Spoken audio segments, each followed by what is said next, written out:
ভাই বোন মিলে দীঘা, এটা কি আদৌ সম্ভব নাকি এই ভিডিওটা পুরোটাই ফেক? তোমরা দেখো, এই দেখো আমার এখানে খোড়া, এর নাম দিয়েছি খোড়া, তো আমাকে একদমই ছাড়তে চাইছে না। গাইস, আমাদের ফাইনালি ইচ্ছা পূরণ হলো। দেখো ভাই আর আমি কিন্তু যাচ্ছি ফাইনালি দীঘা, মানে হুট করে ডিসিশন নেওয়া হলো। বিশ্বাস করো, ঘর থেকে তো সবাই বারণ করছিল, তবু আমরা জোর জবরদস্তি যাচ্ছি। পুরো ভিডিওটা দেখতে থাকো, কিন্তু বহু কষ্ট করে আমরা বেরিয়েছি ঘর থেকে।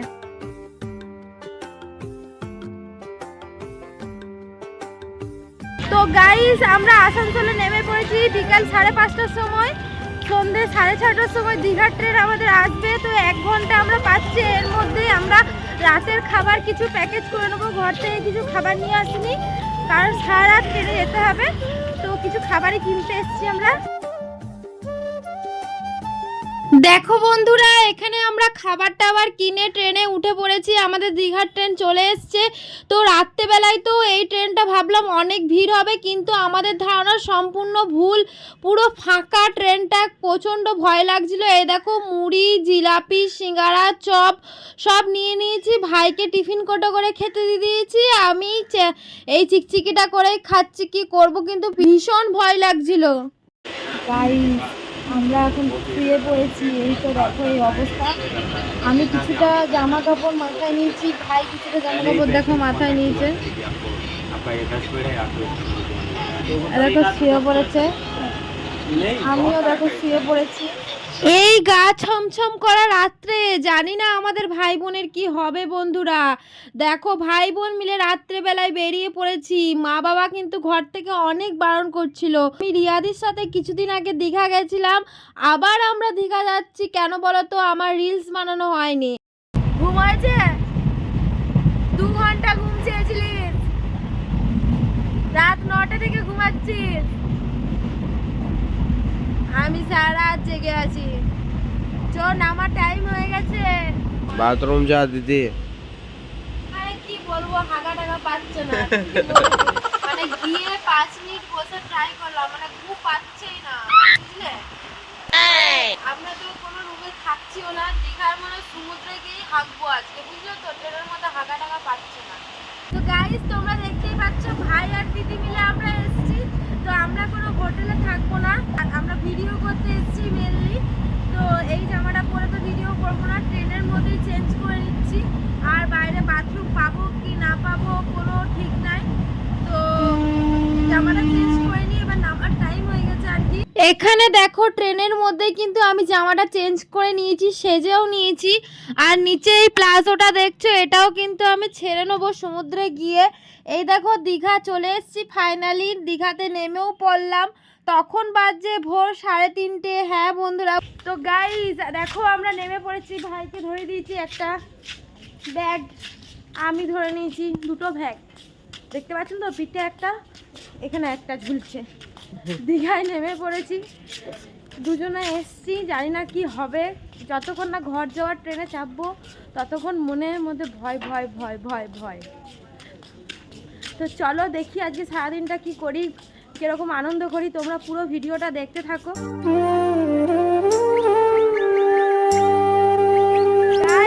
তোমাদেরকে আজ আমরা দীঘা সমুদ্র সৈকতে চন্দ্র উদয় থেকে সূর্য উদয় দেখাবো। এরকম ভিডিও তোমরা কাউরির ভিডিওতে দেখেছো কি বলো? আমি কিন্তু চন্দ্র অস্ত যাওয়া থেকে সূর্য উদয় দেখাবো। ভিডিওটা দেখো। ভাই तेरे को एक झक्कास चीज दिखाओ क्या? चलो एकदम सामने।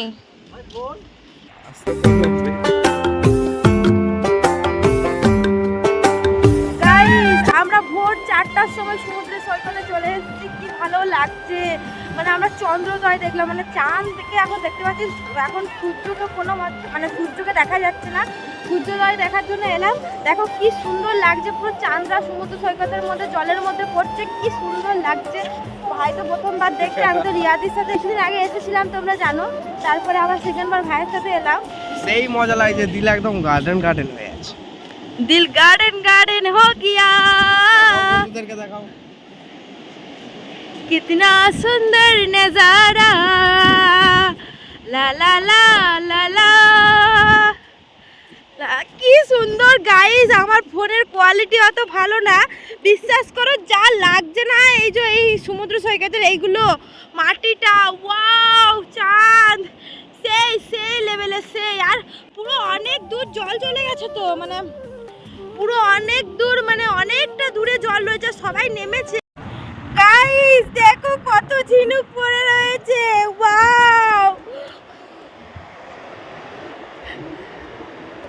দেখো গাইস,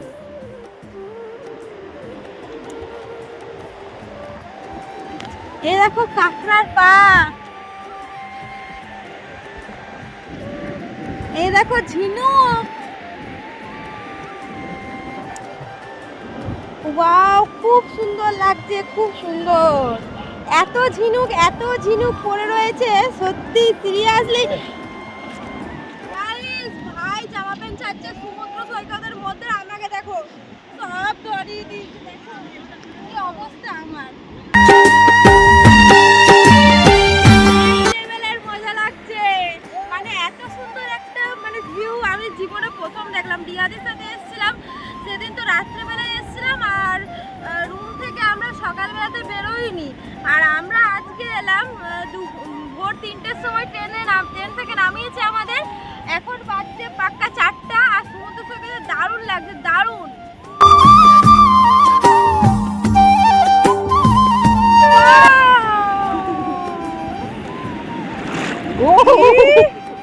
ঢেউটা বড় ঢেউ আসছে, পরে নামবো, চো এখন আমরা সেই রকম ইয়েতে নেই। কেমন লাগছে? সেই লাগছে। দীঘায় এসে সূর্যোদয় দেখবি, দেখ চন্দ্রোদয়। এ পায়ে মাছ টিকলো। এই পালিয়ে ফাট দেখেছে। গাইস দেখো সকাল সকাল এবার আমরা চা খেয়ে নিচ্ছি।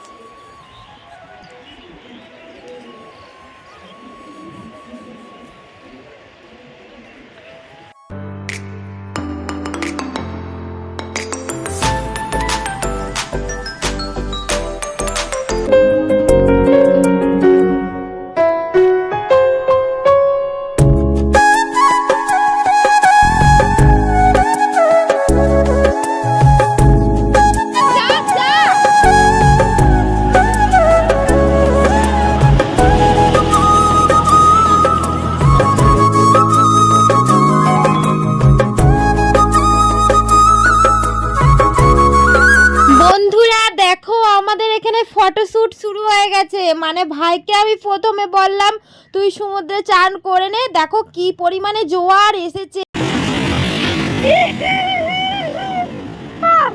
ভাইকে পুরো এমন ঠিলেছিল, মানে ভাইয়ের পাটা পুরো ছোলা গেছে রক্তে, মানে রক্তও বেরিয়ে গেছিলো বুঝলে তো, আর আমারও পাটা ছোলা গেছিলো। দেখো এই রোদে আমরা আজকে সারাটা দিন এই রোদের মধ্যে থেকেছি, আর ভিজে জামা পরেই দেখো আমরা হোটেলে কিন্তু খেতেও চলে গেছি।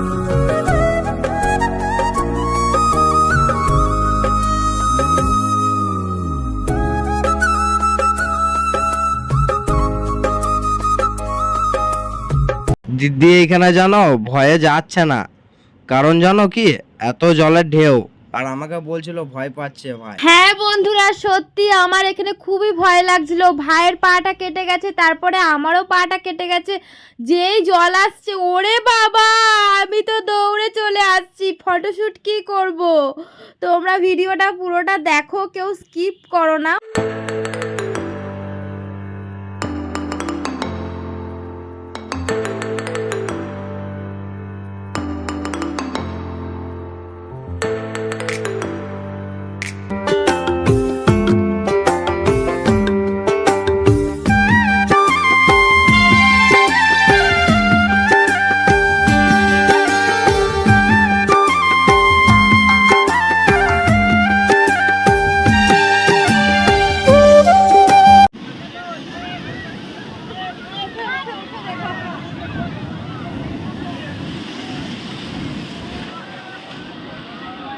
বন্ধুরা দেখো এখানে আমার পা কিন্তু ছোলা গেছে পাথরে ঘষা লেগে, মানে খুব জলের ঢেউয়ের মজা নিচ্ছিলাম আর কি।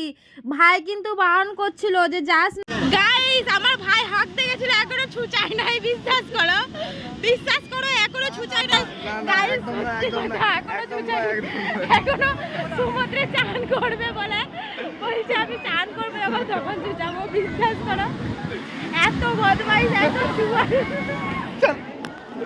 দেখো বন্ধুরা আমার এখানে পাটা কেটে গেছে আর ভাই আমার মজা নিচ্ছিল, কিন্তু আমি তবুও যাব গাইস, আমার পা কেটে গেছে আমি তবুও যাব। দেখো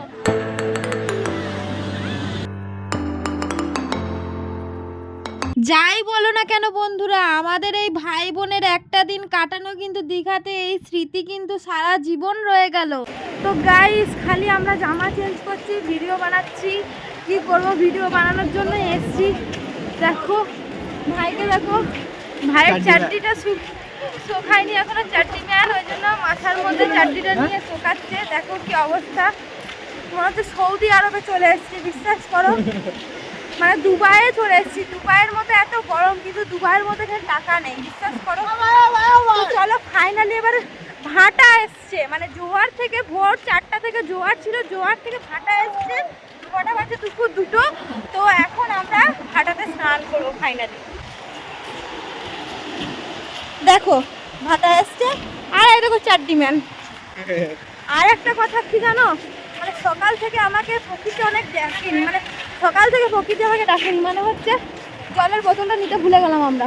গাইস বিশ্বাস করো ঘরে যখন থাকি না রাত বিরেতে হাগা পেয়ে যায়, আর দীঘা এসছি এত হাগার চেষ্টা করলাম হাগা পাইনি, বিশ্বাস করো। মানে এত হাগার চেষ্টা করেছি, ভাই দুবার হেগেছে, আমি হাগিনি, তার জন্য আমার পেটটা গুড়গুড় গুড়গুড় করছে, মানে শান্তিতে ভগবান আমাকে ভিডিও বানাতে দেবে না। মানে দীঘা এসে আমার হাগা হয়নি, বিশ্বাস করো। গাইস দীঘা আসার ভিডিওটা শুধু ব্লগ ভিডিও হিসেবে তোমরা কিন্তু দেখো না, আমি কিন্তু ভোর 4টা থেকে বিকাল 4টা এখন পেরিয়ে গেছে, মানে 12 ঘন্টা চ্যালেঞ্জ ভিডিও বলতে পারো, 24 ঘন্টা নয় 12 ঘন্টা চ্যালেঞ্জ ভিডিও বলতে পারো। মানে দীঘার সমুদ্র সৈকতের পাশে 12 ঘন্টা থাকার চ্যালেঞ্জ, এটা ভোর 4টা থেকে চন্দ্র অস্ত যাওয়ার থেকে সূর্যোদয় থেকে শুরু করে সূর্য অস্ত যাওয়ার পর্যন্ত।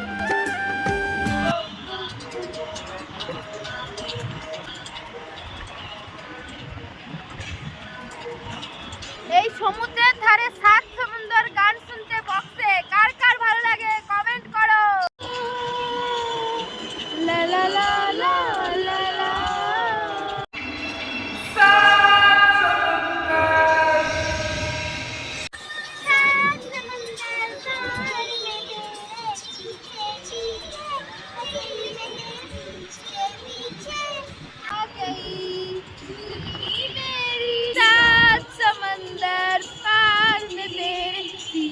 पीछे आ गई मैं तेरे पीछे पीछे आ गई मन बसे ना शहरे ইট পাথরের নগরে তাই তো আইলাম সাগরে তাই তো আইলাম লা লা লা লা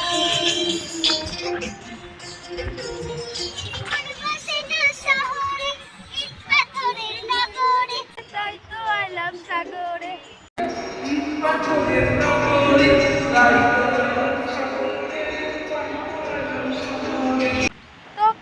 এবার আমি আর ভাই গুটি পাটি নিয়েছি, আর ভাই গুটি পাটি নিয়েছি, মানে খুব বেহাল অবস্থা আমাদের।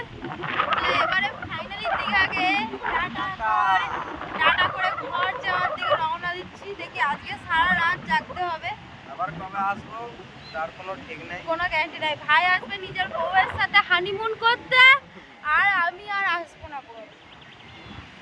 তো চলো পানাগড় যাই, চলো। দেখো বন্ধুরা তোমরা পুরো ভিডিওটা দেখলে কিনা জানি না, যদি দেখে থাকো তাহলে তোমাদেরকে বলছি। দেখো ভাইয়ের এখানে রাগ দেখো, রাত্রে বেলায় করে দাঁড়িয়ে আছে, বলছি আয় উঠে এসে বস, আয় আয় আয় চলে আয় বসবি আয়। কেন হ্যাঁ কি আসছে, মানে ওকে আমি ঘোরালাম নি, ঘর যাওয়ার সময় হয়ে গেছে, মানে ঘোরাটোরা হয়ে গেছে তো নিয়ে এবার আমাকে রাগ দেখাচ্ছে, নিজের কষ্ট হচ্ছে বলে। তো গাইস ফাইনালি আমরা দীঘার ট্রেন থেকে নেমে গেছি। দেখো দীঘার ট্রেন ওইদিকে দাঁড়িয়ে আছে, রাত 12টা বাজছে। এখন আমরা হাওড়া স্টেশনে আছি 23 নম্বর প্ল্যাটফর্মে। এবার বর্ধমানে ট্রেন ধরবো, তারপরে পানাগড় ট্রেন ধরবো, অনেকটাই দূর। চলো ব্লগটা এখানেই শেষ করে দিচ্ছি, কেমন লাগলো অবশ্যই কমেন্টে জানিও। সবাইকে টাটা।